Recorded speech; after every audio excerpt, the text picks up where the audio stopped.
चलिए बच्चों, इस वीडियो में हम लोग देखेंगे प्रश्नावली 1.2 का क्वेश्चन नंबर 2।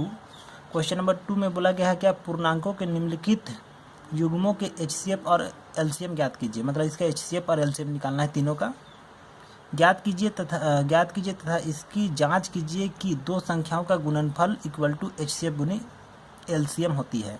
एचसीएफ गुनी एलसीएम ये होता है, ये हम लोग को प्रूव करके दिखाना है।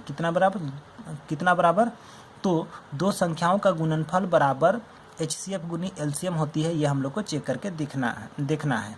तो उसके लिए आपको सबसे पहले दो चीज़ को जानना जरूरी है।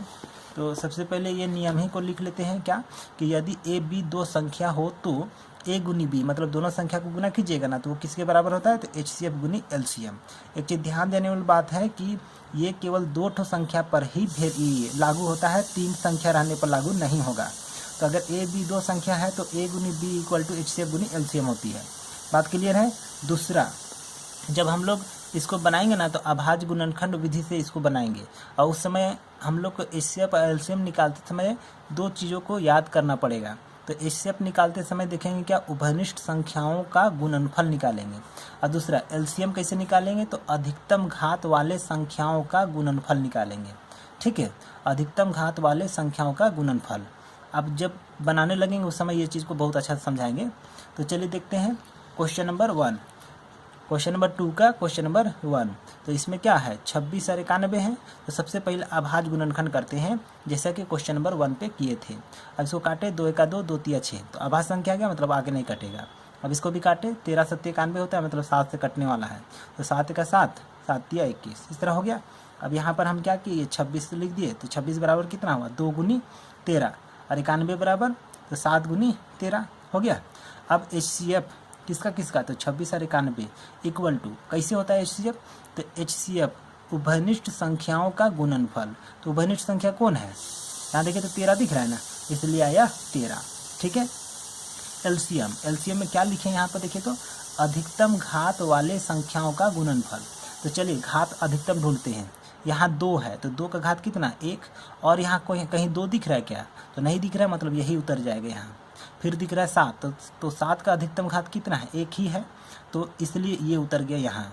उसके बाद आया 13, तो 13 में घात तो दोनों बराबर है ना, तो ऐसा स्थिति में एक ठो उतार देते हैं, यहाँ पर एक ठो उतार देते हैं ना, तो इसलिए यहाँ उतर गया 13।